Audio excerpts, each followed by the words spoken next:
ಇನ್ನು ಖ್ಯಾತ ಶನಾಯಿ ವಾದಕ ಸನಾದಿ ಅಪ್ಪಣ್ಣ ವಂಶಸ್ಥರಿಗೆ ಸರ್ಕಾರ ಅಪಮಾನ ಮಾಡಿದೆ ಅನ್ನೋ ಆರೋಪ ಕೇಳಿಬಂದಿದೆ. ಬಾಗಲಕೋಟೆಯಲ್ಲಿ ನಡೆದ ರನ್ನ ವೈಭವ ಕಾರ್ಯಕ್ರಮದಲ್ಲಿ ಸನಾದಿ ಅಪ್ಪಣ್ಣ ವಂಶಸ್ಥ ಕಲಾವಿದರಿಗೆ ಕೇವಲ 5,000 ರೂಪಾಯಿ ಗೌರವಧನ ನೀಡಿ ಅಪಮಾನಿಸಿದ್ದಾರೆ. ಈ 5,000 ಗೌರವಧನದಲ್ಲಿ ಕಾರಿನ ಬಾಡಿಗೆ 3,000 ರೂಪಾಯಿ ಆಗಿದೆ. ಸ್ಥಳೀಯ ಕಲಾವಿದರನ್ನು ಹೀಗೆ ಕಡೆಗಣಿಸೋದು ಸರಿಯಲ್ಲ ಅಂತ ಸಾಲಾಗಿ ಸನಾದಿ ಅಪ್ಪಣ್ಣ ವಂಶಸ್ಥ ಬಸವರಾಜ್ ಭಜಂತ್ರಿ ಆಕ್ರೋಶವನ್ನು ಹೊರಹಾಕಿದ್ದಾರೆ.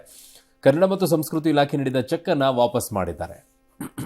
ರನ್ ಉತ್ಸವದಲ್ಲಿ ಕಾರ್ಯಕ್ರಮ ಆಯೋಜಿಸಲಾಗಿತ್ತು. ಕಾರ್ಯಕ್ರಮ ಮುಗಿದ ತಕ್ಷಣ ಗೌರವಧನ ಚೆಕ್ ಕೊಟ್ಟರು. ಚೆಕ್ ತೆಗೆದು ನೋಡಿದಾಗ ಕೇವಲ 5,000 ರೂಪಾಯಿ ಇತ್ತು. ತಂಡಕ್ಕೆ 5 ಜನ, ಎಲ್ಲರದು ಪಗಾರ ಏನು, ಈ ರೀತಿ ನಮ್ಗೆ ಭಾಳ ಕೆಟ್ಟಾಯ್ತು. ಎಲ್ಲ ಕಲಾವಿದರಿಗೆ ಸರಿಯಾಗಿ ಗೌರವಧನ ಕೊಟ್ಟಿಲ್ಲ. ಯಾವ್ಯಾವುದಕ್ಕೋ ಕೊಡ್ತಾರೆ ಇಂದು ಕಲಾವಿದರು ಕೊಡೋಕೆ ಏನ್ ಸರ್ ಸರ್ಕಾರಕ್ಕೆ? ಅಕ್ರಮವಾಗಿ ಗುಂಡು ತಯಾರಿಸಿ ಸಾರಾಯಿ ತಯಾರಿಸಿ ಕುಡಿದು ಸತ್ತರೆ 50,000 ರೂಪಾಯಿ ನೀಡಲಾಗುವುದು. ಪರಿಹಾರವಾಗಿ ಖಾಸಗಿ ಬಸ್ ಮುಳುಗಿಕೊಂಡರೆ ಕಾಸು ಕೊಡಲಾಗುವುದು ಪರಿಹಾರದ ರೂಪದಲ್ಲಿ. ಇಲ್ಲಿ ಪಾಪ ಕಲಾವಿದರು ಬಂದು ತಮ್ಮ ಕಲೆಯನ್ನು ಪ್ರದರ್ಶನ ಮಾಡಿದ್ರೆ 5,000 ರೂಪಾಯಿ ಕೊಟ್ಟರು. ಹೌದು, ನಾವೇ ಮೊನ್ನೆ ಹಾಕಿದ್ದ ರಸ್ತೆ ನಿನ್ನೆ ಕಿತ್ತು ಹೋಯಿತು. ಅದರಲ್ಲಿ ಒಂದು ಸ್ಕೂಟರ್ ಬಿದ್ದು 2 ಸತ್ತು ಹೋದರು. ನಮ್ಮದೇ ತೆರಿಗೆ ದುಡ್ಡಲ್ಲಿ ಪರಿಹಾರ ಕೊಡಲಾಗುವುದು. ಕಲಾವಿದರಿಗೆ ಮಾತ್ರ ಬೆಲೆ ಇಲ್ಲ. ಏನ್ರಿ ಯಾರ್ರೀ ಅದು? ಕನ್ನಡ ಸಂಸ್ಕೃತಿ ಇಲಾಖೆನವರು ಕಾಮನ್ ಸೆನ್ಸ್ ಬೇಡ್ಬೇಡ್ರಪ್ಪ.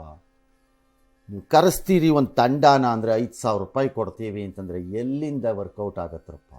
ಬರಕ್ಕೇನೆ ಮಂತ್ರಿ ಗೊತ್ತಿರಲ್ರಪ್ಪ. ಮಂತ್ರಿ ಫೋಟೋ ಹಾಕ್ತಾರೆ. ಅಧಿಕಾರಿಗಳು ಯಾರೋ ಯಾವ ಅಧಿಕಾರಿಗಳು ಮಾಡೋ ಕೆಲಸ ಇದು? ಮಂತ್ರಿಗಳಿಗೆ ಗೊತ್ತಿರಲ್ಲ ಪಾಪ. ಅದು ಅವ್ರು ಹೇಳಿರಲ್ಲ 5,000 ರೂಪಾಯಿ ಚೆಕ್ ಇಟ್ಬಿಟ್ಟು ಕೊಡು ಎಲ್ಲವನಿಗೂ ಕವರಲ್ಲಿ ಅಂತ ಅವ್ರು ಹೇಳಿರಲ್ಲ. ಅವರು ಈಗ ಗೊತ್ತಾಗತ್ತೆ ಶಿವರಾಜ್ ತಂಗಡಿಗೆ ಅವ್ರು ಸರಿ ಮಾಡ್ತಾರೆ ಅಂತ ಅನ್ಕೊಂಡಿದ್ದೀನಿ ನಾನು. ಮಾಡಬಹುದು. ನಾನು ಇವ್ರ ಕೇಸ್ ಹೇಳ್ತಿಲ್ಲ, ಯಾರ ಕೇಸಲ್ಲಾದ್ರೂ ಎಲ್ಲರಿಗೂ ಅಷ್ಟೇ. ಇನ್ನು ಮಂಗಳ ಗ್ರಹದಲ್ಲಿ 300 ಕೋಟಿ ವರ್ಷದ ಹಿಂದೆ ಇದ್ದಂತ ಬೀಚ್ ಅನ್ನ ತಜ್ಞರು ಪತ್ತೆ ಹಚ್ಚಿದಾರಂತೆ. ಚೀನಾದ ಜರಾಂಗ್ ರೋವರ್ ಕಳಿಸಿದ ದತ್ತಾಂಶಗಳ ಆಧಾರದ ಮೇಲೆ ಇದು ಗೊತ್ತಾಗಿದೆ. ಮಂಗಳ ಗ್ರಹದ ಯುಟೋಪಿಯಾ ಪ್ಲಾನೇಶಿಯಾ ಎಂಬ ಪ್ರದೇಶದಲ್ಲಿ ಪತ್ತೆಯಾದ ಶಿಲೆಯ ಆಳ ಅಧ್ಯಯನ ನಡೆಸಿದಾಗ ಅಲ್ಲಿ ಮಹಾಸಾಗರ ಇತ್ತು. ಅದರಿಂದ ತೀರ ಪ್ರದೇಶ ಏರ್ಪಟ್ಟಿತ್ತು ಅನ್ನೋದು ಗೊತ್ತಾಗಿದೆ. ಇನ್ನು ವಿಶ್ವದ ಮೂಲ ಪತ್ತೆ ಹಚ್ಚಲು ನಾಸಾ ಮತ್ತೊಂದು ಪ್ರಯತ್ನಕ್ಕೆ ಕೈ ಹಾಕಿದೆ. ಬಿಗ್ ಬ್ಯಾಂಗ್ ಉಂಟಾದ ಕೂಡಲೇ ಏನಾಯಿತು, ವಿಶ್ವದ ಉಗಮ ಹೇಗಾಯಿತು ಅನ್ನೋದನ್ನ ತಿಳಿಯೋಕೆ ಸ್ಪಿರೆಕ್ಸ್ ಟೆಲಿಸ್ಕೋಪ್ ಪ್ರಯೋಗಿಸಲು ನಾಸಾ ಸಕಲ ತಯಾರಿಯನ್ನು ನಡೆಸಿದೆ. ನಾಡಿದ್ದು ಬೆಳಗ್ಗೆ ಕ್ಯಾಲಿಫೋರ್ನಿಯಾದ ವಾಂಡೆನ್ಬರ್ಗ್ ಸ್ಪೇಸ್ ಫೋರ್ಸ್ ನಿಲ್ದಾಣದಿಂದ ಸ್ಪೇಸ್ ಎಕ್ಸ್ನ ಫಾಲ್ಕನ್ 9 ರಾಕೆಟ್ ಮೂಲಕ ಸ್ಪಿರೆಕ್ಸ್ ಟೆಲಿಸ್ಕೋಪ್ ಉಡಾವಣೆಯನ್ನ ಮಾಡಲಿದೆ. ಮಂಗಳ ಗ್ರಹದಲ್ಲಿ ನೀರು ಇತ್ತು ಅಥವಾ ಸಮುದ್ರ ಯಾವುದೋ ರೂಪದಲ್ಲಿ ಇತ್ತು, ದ್ರವ ವಾಟರ್ H2O ಲೆಕ್ಕಾಚಾರ ಇತ್ತು ಅನ್ನೋದು ಗೊತ್ತಿದೆ. ಅದು ಹೇಗೆ ವೇಪರೈಸ್ ಆಯಿತು ಒಂದು ಹಂತದಲ್ಲಿ ಅನ್ನೋದು ಅರಿವಿದೆ. ಹಾಗಾಗಿ ಇಂತಹ ಕುರುಹುಗಳು ಸಿಗ್ತಾ ಹೋಗುತ್ತವೆ. ನಮಗೀಗಿರೋ ಪ್ರಾಬ್ಲಮ್ಮು ಈ ಕುರುಹುಗಳು ಸಿಗೋದಲ್ಲ.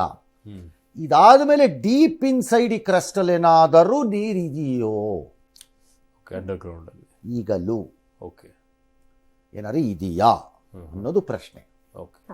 ಎಸ್, ಯಾಕಂದ್ರೆ ಇರಬಹುದು ಅಂತ. ನೀರು ಬೇರೆ ರೂಪದಲ್ಲಿ, ದ್ರವ ರೂಪದಲ್ಲೇ ಅಲ್ಲ, ಐಸ್ ಆಗಿರ್ಬೋದೇನೋ.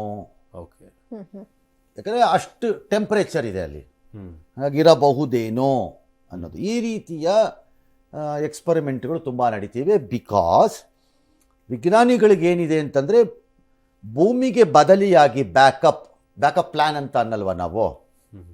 ಈಗ ಅಲ್ಲಿ ಹೋಗ್ತೀಯಾ, ಅದು ಸಿಕ್ಲಿಲ್ಲ ಅಂತ ಇಟ್ಕೊ. ಈಗ ನಿಂಗೆ ಬಸ್ ಸಿಕ್ಲಿಲ್ಲ ಅಂತ ಇಟ್ಕೊಳಪ್ಪ, ಸಿಕ್ಕಿದ್ರೆ ಏನು ಮಾಡ್ತೀಯಾ? ಬ್ಯಾಕಪ್ ಏನು ಅಂತಾರಲ್ಲ. ಅಲ್ಲಿ ಪಕ್ಕದಲ್ಲೇ ರೈಲ್ವೆ ಸ್ಟೇಷನ್ ಇದೆ ಕಣ, ಹತ್ಕೊಂಡು ಹೋಗ್ಬಿಡ್ತೀನಿ ಸುಮ್ಮನಿರ, ಬ್ಯಾಕಪ್ ಪ್ಲಾನ್ ಹೇಳ್ತೀರಿ. ಹಾಗೆ ಭೂಮಿಗೆ ಬ್ಯಾಕಪ್ ಪ್ಲಾನು ಬೇಕು ಅಂತ. ಇಲ್ಲೇನಾದ್ರೂ ಆದರೆ ಅಲ್ಲಿ ಹೋಗಿದ್ ಬಿಡೋಣ, ಹೋಗಕ್ಕಾಗಬೇಕು ಅಂದರೆ ಮನುಷ್ಯ ಉಳಿಬೇಕು ಅಂತ ಅವನ ಇದು. ಎಲ್ಲಾರನ್ನೂ ಕರ್ಕೊಂಡು ಹೋಗ್ತಾರೆ ಅನ್ಕೋಬೇಡಿ. ಆಮೇಲೆ ಅದರಲ್ಲೂ ಬಂದ್ಬಿಡುತ್ತೆ ಗ್ಯಾರಂಟಿ ಸ್ಕೀಮ್ಗಳು, ಫ್ರೀ, ಸಬ್ಸಿಡಿ, ರಿಸರ್ವೇಷನ್ ಎಲ್ಲ ತಂದು ಬಿಡ್ತೀವಿ ನಾವು ಬೇಕಾದ್ರೆ. ಹಂಗಿಲ್ಲ, ಅದು ಒಂದು ಬ್ಯಾಕಪ್ ಪ್ಲಾನ್ ಮಾಡ್ತಿದ್ದಾರೆ. ಏನು ವಾಟ್ ಎವರ್ ಇಟ್ ಇಸ್, ಅದು ಜೋಕ್ ಹೇಳಿದೆ ಅಷ್ಟೇ. ಆ ಬ್ಯಾಕಪ್ ಪ್ಲಾನಲ್ಲಿ ನಾವು ಇಲ್ಲಿವರೆಗೆ ಚಂದ್ರನನ್ನು ನಂಬಿ ಕೂತಿದ್ವಿ. ಅದನ್ನು ಬಿಟ್ಟು ತುಂಬ ದಿನ ಆಗಿದೆ. ಈಗ ನಾವೀಗ ಮಂಗಳನ ನಂಬುತ್ತಾ ಇರೋದು. ನಮಗೆ ಸಾಧ್ಯ ಆದರೆ ಮಂಗಳ ಆಗಬಹುದು ಅಂತ. ಚಂದ್ರ ಬರೀ ಒಂದು ಫ್ಯೂಯಲಿಂಗ್ ಸ್ಟೇಷನ್ ಆಗ್ಬೋದು ಅಂತ. ಅಂದರೆ ಅಲ್ಲಿ ಹೋಗಿ ಇಳಿದುಬಿಟ್ಟು ಫ್ಯೂಯಲ್ ಹಾಕಿಸ್ಕೊಂಡು ಮುಂದಕ್ಕೆ ಹೋಗೋ ಥರ ಅದಾಗ್ಬೋದೇನೋ ಅಂತಿದ್ದಾರೆ. ಹಾಗಾಗಿ ಮಂಗಳನ ಮೇಲಿನ ಆಸಕ್ತಿ ವಿಪರೀತವಾಗಿದೆ. ಎಸ್.